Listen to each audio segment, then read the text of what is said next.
KBS 머니올라 시작합니다. 정인성 기자입니다. 장한식 기자입니다.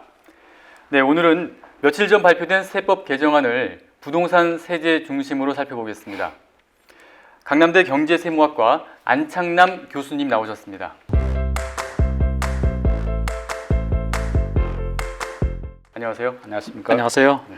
자, 교수님, 2020년 세법 개정안이 며칠 전에 이제 발표가 됐는데요.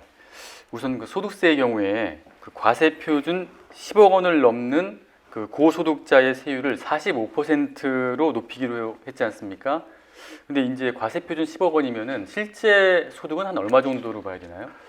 과세 표준을 산출하기 이전의 소득 여러 가지 공제를 해주니까 일반적으로 보면 약 한 5천만 원 정도가 공제될 것으로 일단 생각합니다. 네. 뭐 기부금, 의료비, 교육비 이런 네. 거 다 합치면 그러면은 10억 한 5천만 원 이상, 네. 10억 한 5천만 원 이상 정도 되면은 예. 45%의 구간을 이제 적용받게 되는 거고요. 예.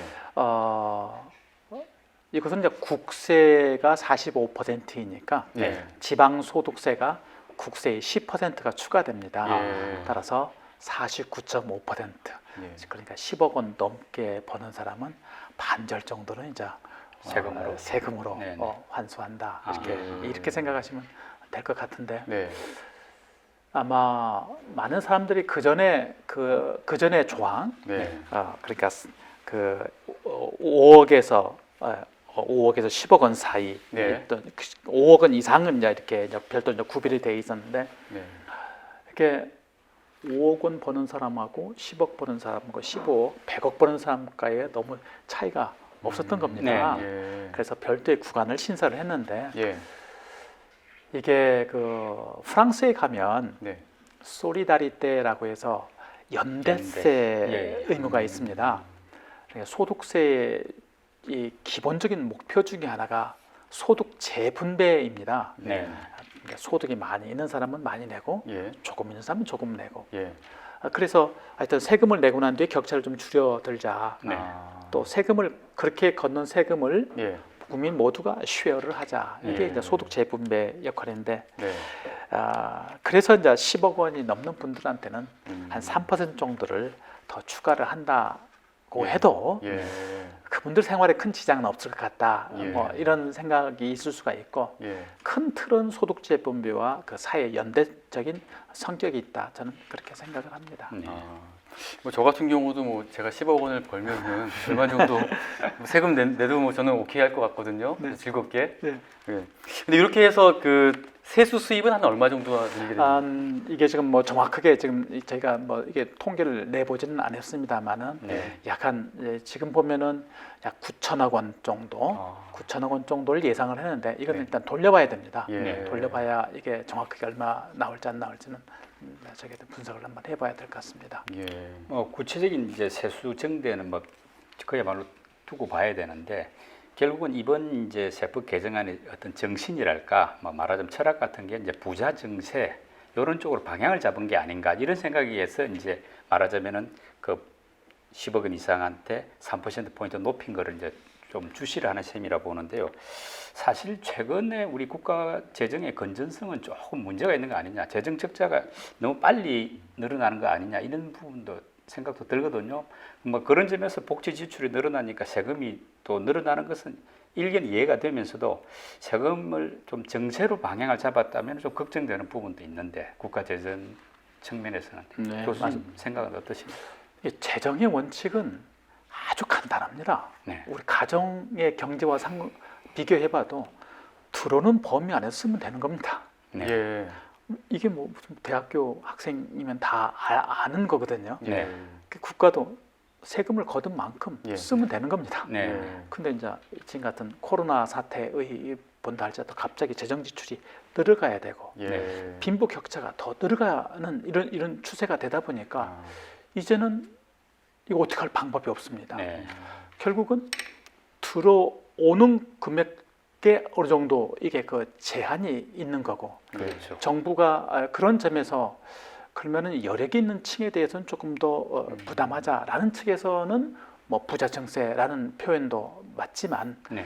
부자 증세가 전반적으로 이렇게 확대되는 거 아니고 예. 지금같이 우리 국민들이 대부분 세금 내는 것이 내가 번 거 소득에 네. 대한 소득세를, 그다음에 번 소득의 소득세 내고 난 뒤에 나머지 금액에 대해서는 소비세를, 네. 예. 그러고도 남는 돈은 재산세를 이렇게 예. 세 번 세금을 내는 것이므로 아. 이걸 갖다가 부자 증세라고 해서 부정적으로 볼 것은 아니고 네. 또 동시에 우리나라 이 근로소득자 중에 세금을 내지 않는 비중이 너무 높습니다. 그렇죠. 아, 약 네. 한 40% 언저리 가까이가 40%요. 네, 이게 소득세를 안 내고 있는데 네. 이분들에게도 네. 저는 일정 금액은 부담을 시켜야 한다고 생각을 합니다. 네. 왜냐하면 이번에 100만 원씩 나눠준 것을 보다시피 네. 이제는 세금이 내가 내는 것과 내가 받는 것이 동떨어진 게 아니고 네. 이제 어떻게 보면 내가 내는 만큼 국가로 또 직접적으로 돌려받는 케이스가 있으니 네. 국민이라면 모두가 세금을 좀 내야 한다는 국민 계세주의 원칙에 비추어 본다 할지라도 네. 예. 아까 말씀하셨던 부자 고소득층에 대해서는 조금 더 세금을 예. 하는 반면 반대로 저소득층에 대해서도 예. 같은 보조를 맞춰줘야 네. 이게 국민 통합이 되는 것이고 네. 어느 한쪽에 소외감과 이질감이 없게 되는 것이라고 저는 생각을 해서 네. 아까 지적하신 부자 증세란 말에 일부는 동의하지만 네. 반대로 동시에 네. 근로소득자의 면제점은 네. 조금 더 낮춰줘서 네. 같이 어깨동무하고 하는 그렇게 시스템을 좀 고착화시켰으면 좋겠다 그런 생각은 듭니다. 예. 그런 맥락에서 우리나라 담세율이 OECD 평균보다 조금 낮다 이런 네. 지적도 있지 않습니까? 네. 그러면 우리 이제 부자들 또는 고소득층 또는 재산이 많은 사람들을 중심으로 세금을 좀 더 높일 여력은 있다고 보시는 것 같은데, 네. 근데 그럴 경우에 이제 그런 추세로 이제 복지 비용이 늘어나니까 세금이 좀 늘어나야 된다는 것은 동의가 충분히 될 수 있을 것 같은데 문제는 이제 속도가 적절하냐 증가 속도가 그 부분이거든요. 네, 하여튼 오래 전서부터 지적을 했었습니다. 네네. 그러니까 방향을 좀 우리 빨리 설정하자. 우리가 예. 저복지 국가로 가자. 그러면은 우리가 저부담을 하자. 중복지 국가로 가자. 그러면 우리가 중간쯤 부담하자. 예. 고복지 국가로 가자. 뭐 고부담해야 된다. 이것은 뭐 이렇게 루틴하게 나와 있는데 우리의 복지 수준이 어디로 가야 될 것인가는 좀 빨리 정하자. 아직 그럼 그게 안 정해진 상태. 예, 안 정해졌죠. 다들 유럽식 생각합니다. 유럽에 가면 뭐 복지인데 예. 높죠. 그러면 유럽의 조세 부담률은 뭐 4대 보험까지 합치면 45%인데 우리는 한 28% 남짓. 네. 세금만 가지고는 20%. 그러니까 우리는 세금은 덜 내고 싶고 네. 예. 복지는 좀 많이 받고 싶고 네. 이렇게 가면 이제 안 된다는 거죠. 예. 그래서 pay as you go라고 예. 하여튼 식당에 들어와서 네. 밥값은 지가 내고 가게. 예. 아직까지 아직 정립이 잘 안 돼 있고 국민들도 아마 이번에 100만 원씩 뭐 지급 받다 보니 이게 공짜가 아니다는 것은 분명히 알았을 것 같기도 하면서 네. 그런 의미에서 지금 우리가 지금 토론하고 있는 소득세 구간을 살펴보면은 아까 말씀드린 대로 증세는 필요하다. 왜냐하면 영국에 있는 손흥민 선수한테 전화해 보면 아마 너 소득세 얼마쯤 내냐 물으면 아마 우리 국민들이 그 세율을 들어보면 아마 기가 버릴 정도 세율이 높습니다. 네. 손흥민 선수 사실 많이 벌지만 예. 지금 우리가 인상된 요 세율보다는 45% 이상 되나요? 훨씬 더 영국은 더 높습니다. 높고 프랑스도 높고 네. 그러하니 이제는 좀 패러다임이 세금을 많이 내는 사람한테 좀 박수를 쳐줬으면 좋겠어. 다들 쟤들 탈세했지 이제 이런 것보다는 그렇죠. 오히려 예. 이제 뭐 아직은 시간이 더 지나가야 되겠지만 쟤네들이 세금을 많이 낸 덕분에 좀 우리가 좀 복지 혜택을 많이 받고 있다. 네. 고맙다. 네. 이렇게 좀 네. 박수 치는 사회가 앞으로 됐으면 좋겠는데 그러면 이제 정말로 우리나라가 한 단계 업그레이드 되는데 뭐 경제인들이 늘 불만이 우리 이렇게 열심히 일하고 있는데 다들 우리한테 뭐 탈세했다고 손가락질한다고 그러는데 뭐 손대 때 그럴 수도 있지만 지금은 뭐 그렇지는 않거든요. 네. 그렇게 이 코로나 사태 이후로 돌아가면 참 어떻게 보면 좀 비참한 얘기지만 부익부 빈익빈전에 더 고차가 될 것 그게 같고 문제죠. 네. 예. 그러면 어차피 그 부자인 사람들이 세금을 내든 기부금을 많이 내든 네. 그걸 재원으로 이제 가난한 사람들하고 같이 어우러져 살아가는 이런 사회가 될 수밖에 없는데. 사회적 연대다 말씀이죠. 네. 예. 네. 그러면 이제 정말로 세금 많이 내주는 사람, 기부금 많이 내주는 사람한테 우리가 박수를 쳐주기 시작해야 한다. 네. 네. 저는 그렇게 생각합니다. 제가 이제 이 대목에서 약간 궁금한 게 그 소득세를 내는 이제 근로자 비율이 있지 않습니까? 지금 잠깐 자료를 찾아봤더니 일본 같은 경우에는 한 15%, 영국은 뭐 2%밖에 안 되더라고요. 네. 그 안 내는 근로자 예, 비율이. 면제자 비율이. 예, 면제자 비율이요. 근데 우리나라는 뭐 39점 네, 몇 프로 나오던데 우리나라는 왜 이렇게 면제자 비율이 높은가요? 상대적으로? 예, 그 약간 슬픈 역사가 있습니다. 아, 2014년도에 박근혜 정부 시절에 예. 소득세를 갖다가 소득공제 시스템에서 세액공제 시스템으로 크게 한번 바꿨습니다. 예, 맞습니다. 그때 한번 크게 한번 바꿨죠. 크게 바꿨었는데 그렇게 하다 보니까 근로자들 중에서 중하위권에 계시는 분들이 세금이 갑자기 늘어났던 것입니다. 네. 그러니까 근로자들이 뭐 연말정산도 하다 보니까 예. 그렇게 환급받는 금액이 적어지고 네. 맞습니다. 그래서- 저희도 이게 예, 줄어들었어요. 그렇습니다. 예, 기억납니다. 그러니까 예. 뭐 하는 거냐 예. 해서 조세 저항이 일어나니까 예. 급격하게 정부가 만든 게 근로 세액공제라고 해서 50만 원, 100만 원씩을 이렇게 일정 금액을 해준 게 있습니다. 네. 그것 때문에 면제 비율이 한 20%도 갑자기 40%로 어. 올라갔습니다. 네. 그러니까 이번에 세제 개편을 뭐 이건 정부 아니니까는요. 국회에 가면은 어차피 다시 조정이 될 것입니다. 예. 그러니까 그 부자 증세라는 측면과 동시에 국민 계세주의 원칙에 비추어 봐서의 저소득층에 대해서도 예. 네. 물론 그분들한테 100만 원 이상씩 뭐 낼 수는 없는 거지만 상징적인 의미에서의 세금은 저는 부담을 한다면 네. 아까 질문에처럼 또 그분들도 자긍심도 있을 것도 같은 생각이 들어서 저는 그 예. 방안에 찬성을 합니다. 예. 그리고 우리가 그 45% 10억 이상이 45% 내는 거는 다른 뭐 OECD 국가들이라든가 이런 나라들에 비해서 좀 합리적인 수준인가요? 아니면 좀 높은 편인가요? 낮은 편인가요? 높다고는 볼 수는 없고요. 네.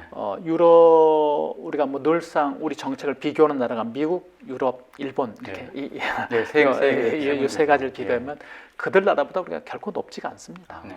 높지가 않고 예.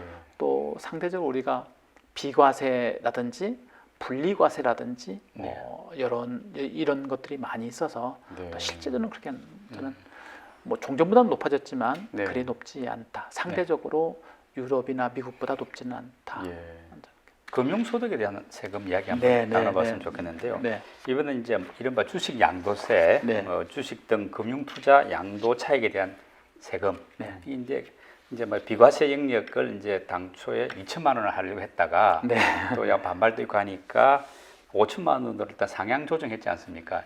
우선 그 내용부터 한번 정리하면서 이야기 나눠볼까요? 예, 원래 현행 세제는 비상장 법인의 주식 거래는 양도세를 원칙적으로 냅니다. 네. 그 대신 상장 법인들 이렇게 공개로 올라 있는 그 코스피, 네, 코스닥 코스닥. 이런 정도에는 세법이 정한 요건에 해당되는 사람만 일단 내도록 이렇게 되어 있습니다. 예. 그러다 보니까 늘 이렇게 비상장 법인의 주식 양도소득에 대해서는 양도에 대해서는 세금을 내는데 왜 상장 법인에 대해서는 안 내느냐? 네. 그러네요. 그걸 정부한테 물어보면 우리나라 주식 시장을 갖다가 건전하게 하고 활성화하게 하자는 목적인데 우리나라 주식 시장의 규모가 이렇게 적은 규모가 아닙니다. 네. 엄청날 정도로 사실은 이게 커졌죠. 큰 규모거든요. 그렇죠. 그러다 네. 보니까 이걸 정부가 그 논리를 어떻게 디펜스 하다 이제 아. 터져버렸습니다. 네. 이거 할 수 없다.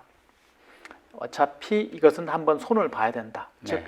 넓은 세원, 낮은 세로 하든 일단 정상적으로 모든 주식에 대해서는 예. 일단 일단. 과세 시스템을 올려놓자. 네. 이렇게 되어 있는 겁니다. 그러면 얼마로 할까? 네. 쭉 하다 보니까 뭐 1,000만 원은 좀 비과세 범위를 네. 1,000만 원도 너무 좀 낮은 것 같고 예. 2,000만 원 뭐 예. maybe 네. 뭐 가능할 것 같다. 네. 근데 이제 상대적으로 이 금융투자소득이라는 소득이 하나가 있고요. 네. 예. 현재 이 종합소득 안에는 네. 이자소득과 배당소득이라고 하는 소득이 또 하나가 있습니다. 예. 그러니까 돈을 가지고 있으면 돈을 가지고 내가 부동산을 사면 부동산 양도소득세, 네. 네. 주식을 거래하면 주식 양도소득세, 네. 예. 은행에다 예금해 놓으면 이자소득세, 예. 주식을 가지고 있다가 그 회사부터 배당을 받으면 배당소득세 이렇게 되는 거거든요. 네. 이게 돈이라고는 소스는 하나인데 세금으로 과세되는 것은 네 가지 방향입니다. 아, 예. 근데 이번에 금융투자소득은 상장법인 주식 양도에 대해서 과세하자라고 했고 예. 그다음에 2천만 원까지는 비과세하자라고 하다 보니까 네. 여러분 아시다시피 동학 개미들. 개미 온다면서 아니 우리가 좀 네. 돈을 좀 벌려고 하는데 뭐 이러느냐 네. 정부 니네가 뭘 우리한테 도와줬냐 이렇게 뭐 그런 것도 있고 그러다 보니까 대통령께서도 아마 그러지 말고 그 사람들 좀 그 길을 꺾지 말고 좀 해주라 해서 5천만 원 올렸습니다. 네. 뭐 거기까지는 아마 이해되시다. 그럼 왜 5천만 원이냐? 네.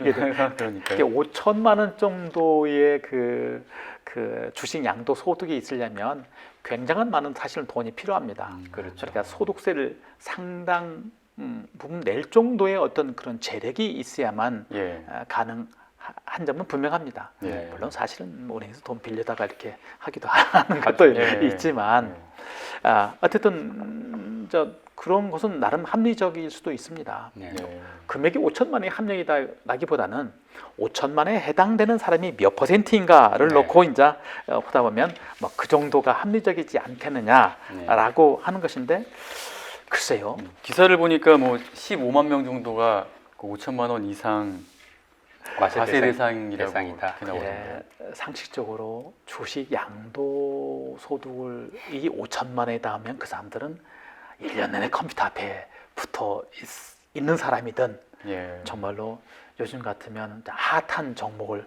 어떻게 골랐던 사람이지 예. 이지 않겠습니까? 네. 시중에 보면 양도 차익이 있는 사람도 있지만 양도 손실이 있는 사람도 많죠. 말 못하게 대부분이죠. 대부분이죠. 네. 그러면 이것을 이제 이게 네팅을 시켜줘야 되지 않겠습니까? 네. 이렇게 양도 차익과 양도 손실을 네팅을 시켜서 5천만 원 정도가 될 정도다 보면 네. 아마 이건 상당한 수준의 그 자금이 필요한 정도의 그 사람이다. 네. 그러니까 그 사람한테는 과세를 하고 그 이하 사람한테는 일단은 면제를 해주자. 네. 그 대신 이제 정부도 아마 쭉 검토를 해볼 겁니다. 이게 5천만 원이 상식선인가를 네. 검토를 한 4, 5년간 쭉 통계 분석을 해보면 네. 이게 너무 우리 평균보다 높다라고 하면 그 금액을 이제 차츰차츰 낮춰가겠죠. 네. 낮춰가야 된다고 저는 생각을 합니다. 근데 이 제도가 가지고 있는 근본적인 이제 문제가 있습니다. 네. 아까 돈을 가지고 내가 이자 배당을 없는 사람은 2천만 원의 분리과세에서 다 세금을 내도록 만들었는데 네.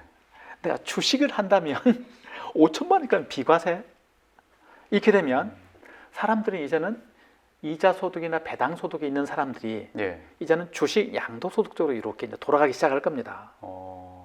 즉 이름하여 그 뉴트럴리티 조세 중립성이라는 것이 이제 훼손이 되는 거거든요. 네.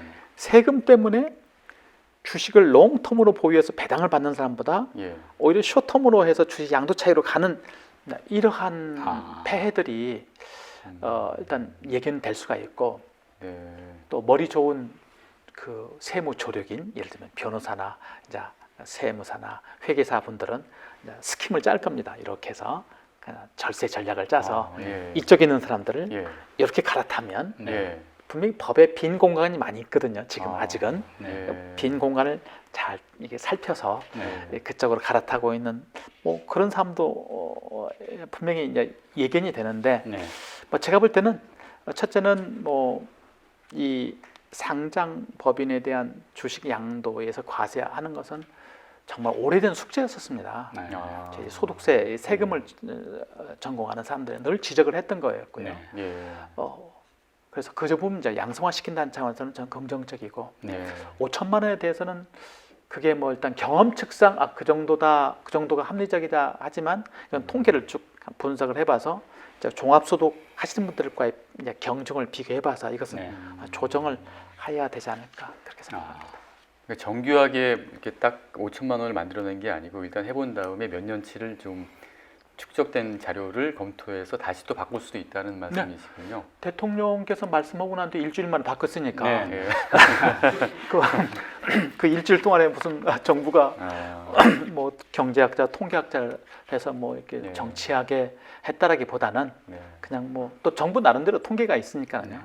이 정도면 이제 그 아까 주식 양도세가 말하자면 뭐 세금 전공자 학자들 사이에서는 오래된 숙제였다고 하지만은 또 투자자 입장에서는 없는 세금을 내지 않던 세금을 새로 부담하는 그런 부분도 있지 않습니까? 네.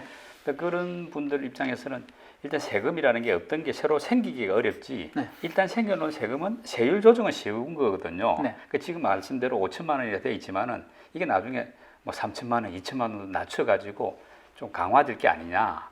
그렇다면 우리 한국 시장에 오랫동안 투자를 해야 되느냐. 반대로 뭐 좀 세금이 없는 또는 약한 내지 않아도 되는 뭐 외국 시장으로 투자하는 식으로 뭐 그렇게 옮겨갈 즉 한국의 증시가 상대적으로 좀 그 뭐랄까 투자자가 줄어들면서 좀 낮아질 즉 약화될 그를 예. 피할 가능성은 없겠는가? 높아지면서 한번 질문을 있습니다. 봅니다. 분명히 있습니다. 네.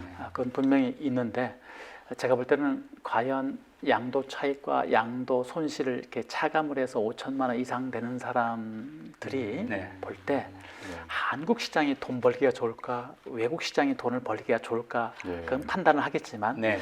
아마 저는 아직은 한국 우리 증권 시장에 저평가된 주식이 너무 많다는 것은 뭐 일관된 예. 지적이니까 네. 저는 그렇지는 않다고 봅니다. 아, 예, 알겠습니다.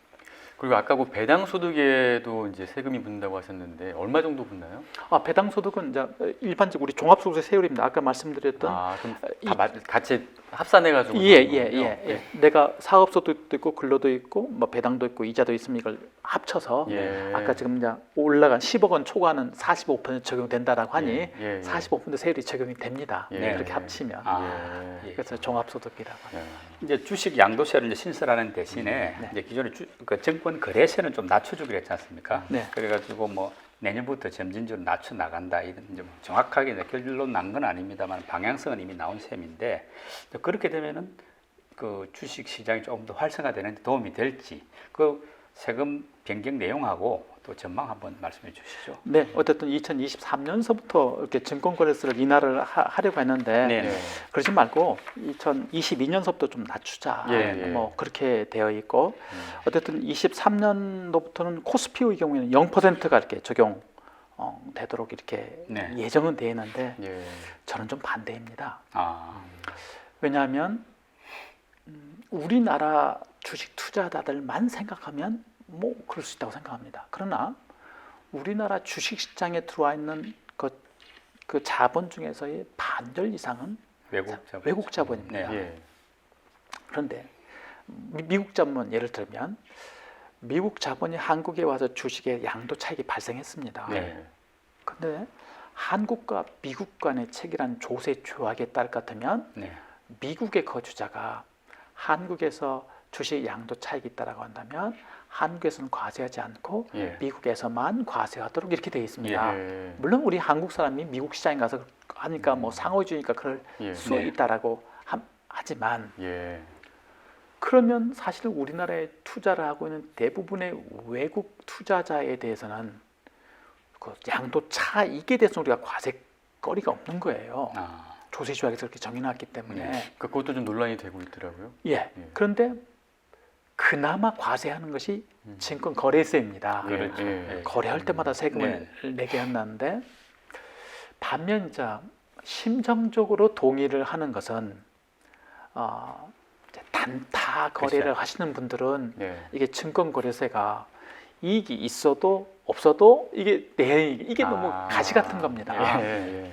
부담이 크죠. 예. 그러면 외국 자본의 주식 거래는 증권 거래세를 현행같이 부과하고 예. 내국인에 대해서는 하지 않는다. 이렇게 되는 순간은 이제는 세법이 차별과세 금지 원칙에 걸려서 이거야말로 위헌의 소지가 되는 것입니다. 네. 그러니까 제 생각 같아서는 증권 거래소를 이렇게 할 게 아니고 네. 금액에 따라서 금액 따라서. 금액에 따라서 좀 이렇게 차등된다. 차등해서 아. 저는 하여야 하지 않을까. 예. 그러면 우리가 외국 사람들에 대해서 한국에서 몇백억, 몇천억 이익을 봤어도 네. 론스타처럼 네. 예. 그렇게 봤어도 우리가 그러면은 하나도 우리가 과세하지 못하는 거여서 예. 저는 증권거래세 인하는 조금 더 정치하게 네. 예. 우리 소액 투자자들이 할 수 있는 그 부분에 한해서는 뭐 좀 낮춰주고. 훨씬 푹푹 낮춰줄 때 네. 네. 네. 금액이 뭐 몇백억 단위로 가는 것은 현행 수준을 유지를 해야 된다. 하여야 예. 저는 그게 더 합리적이지. 네. 그렇죠. 그래야지 개인들이 주식 투자도 많이 많이 들어올 더 거 오히려 더 아닙니까? 들었고. 예. 많은 개미는 살리고 살고 그 외국 투자에 대해서는 외국 또 투자자들한테 크게 우리나라 그 주식으로 돈을 버는. 적절한 수준의 과세를 해야 된다. 네, 저는 네네. 그렇게 생각합니다. 예. 그렇지 않으면 이것은 저는 네. 뭐 세금을 전공한 사람으로서 네. 이거야말로 국가 지금 세금도 부족한 판인데 예. 이걸 이렇게까지 하는 것은 저는 아니라고 생각을 합니다. 네. 지금 그리고 기관하고 외국인 그다음에 개인하고 또 이제 차별된다고 좀 논란이 되고 있는 게 네, 양도소득세도 그런가요? 그러면 네 맞습니다. 그 어떻게 되는 거죠? 그러니까 예를 들면 지금 같이 이제는 5천만 원. 네. 5천만 원까지 예. 됐지만 예. 이제 법인 같은 경우에는 법인도 주식을 사고 팔고 있으니까 네, 그건 네. 이제 법인세를 내는 것입니다. 네. 아까 소득은 10억 원이 양도 차익이 넘어가면 예. 뭐 현재는 20%를 묶어져 있지만 네. 예.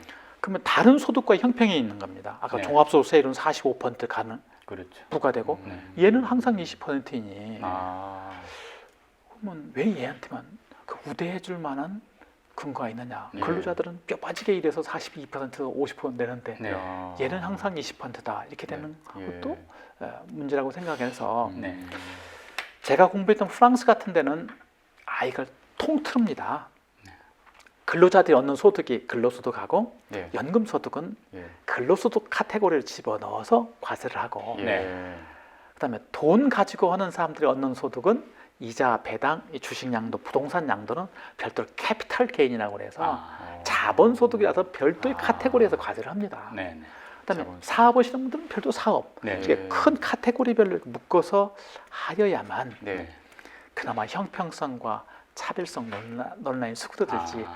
지금 같은 이런 상태, 즉 아직은 이제 정부 입장도 이해가 되는 게 아직은 우리가 아직 시작은 안 했으니까 네. 이거라도 먼저 하고 하자라는 입장에서는 동의를 하지만 그러나 그렇게 출발한다 할지라도 기본적으로 방향은 우리나라 소득세 과세 체계를 법인을 포함해서 네. 이렇게 성질별로 묶어야만 아까 질문하신 대로 왜 우리는 많이 내야 돼? 왜 쟤들은 조금 내? 이와 같은 형평성 시비가 사라질 것이다. 저는 네. 그렇게 생각합니다. 예. 우리 세법 전반을 세금 제도, 세금 관련 법률 전반에 대해서 이제 그 교수님 의견 한번 들어보고 싶고 일종의 견해 내지 철학인데요. 저 월드 텍스 연구회 회장도 맡고 계시니까 좀 보면 일종 눈을 좀 키워야 된다. 말하면 이게 외국과의 관계도 감안하는 식으로 세법이 좀 더 좀 업그레이드 돼야 된다. 이런 뭐 소신을 갖고 계신 걸로 알고 네. 있는데요.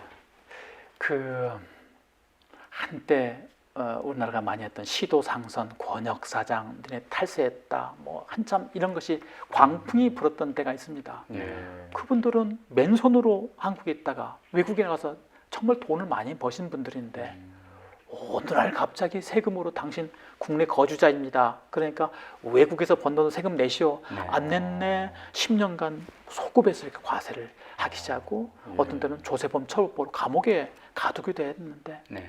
세금은 그렇게 운영돼서는 안 된다고 생각합니다. 네.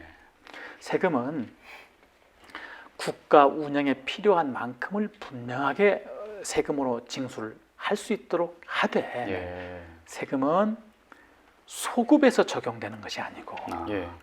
세무조사도 옛날에 너 이런 거 잘못했지라고 하는 게 아니라 앞으로 이렇게 하지 마시라. 예. 이렇게 국민을 지도적, 계도적으로 네, 운영이 된다. 해야 만드는 것이고 네. 예. 그런 의미에서 넓은 세원이 필요한 것입니다. 예. 넓게 하되 세율은 낮게 하면서 우리 국가의 세수입에 네. 우리 복지를 할 수 있도록 조달을 하는 거 이게 필요하고 예. 두 번째는 이제는 우리 국내 구글 같은 네. 그런 ICT 업체들 예. 우리 네이버나 다음 같은 업체들이지만 그런 업체들이 우리 국내에 와가지고 막대한 이익을 얻고 있지만 예. 우리 세제, 네. 우리 세제란 말은 우리나라만의 세제가 아니고 그 국제 조세의 틀 안에서 보면 이들이 우리나라에 세금을 안 내고 조세 피난처에 가서 이렇게 부를 축적할 수 있도록 디자인된 이런 세제가 있어서 네. 예. 앞으로는 우리나라 세법을 좀 개정을 해서 네. 외국 자본이 한국에서 얻는 소득에 대해서는 현재는 뭐 단일 세율로 10%, 15% 원전 징수하지만 이걸 조금 더 넓혀야 된다. 예. 어떤 그렇게 예. 해야 돼서 누진 세율로 원전 징수를 하되 예. 반면 우리 한국 사람이 외국에 가서 번 소득에 대해서는 네. 이제는 우리나라 과세권을 포기할 시점이 됐다 그렇게 생각합니다. 아. 즉 우리나라에서 번 소득에 대해서는 우리가 철저하게 과세하되 예. 우리나라 사람이 외국에서 번 소득에 대해서는 우리나라가 세금 간섭을 좀 덜하고 예. 왜냐하면 어차피 그 소득은 다시 국내로 돌아옵니다. 네. 상속이든 증여로 하든 아. 그렇게 해서 우리 기업인들한테 인커리지를 하고 예. 그 대신 현행 세법으로도 우리 국내 사람이 외국에서 번 소득을 과세한들 네. 그 나라에서 낸 세금을 한국에서 빼주기 때문에 네. 예. 실제 우리나라가 순수하게 증가되는 세금은 별로 거의 없습니다. 없죠. 네. 그 대신 우리 국내에 와서 많은 돈을 버는 구글, 뭐 아마존, 네. 뭐 애플, 넷플릭스. 뭐 예. 이런 거 페이스북 같은 예. 이런 업체들에 대해서는 네. 지금 같은 단일 세율이 아니고 누진 세율 체계로 네. 해서 아. 똑같이 우리 국민하고 똑같이 세금 내는 체계로 해서 예. 한다면 예. 저는 충분히 우리나라 복지 사회에 맞는 어떤 그러한 세금 체계가 구축될 것이 아닌가 아. 예. 그렇게 생각합니다. 알겠습니다. 그게 제가 말하는 월드택스입니다. 네. 전 세계가 똑같이 그렇게 하면 네. 만약 미국도 네이버나 다음도 그렇게 하면 뭐 되는 것이니 네. 예. 알겠습니다. 알겠습니다.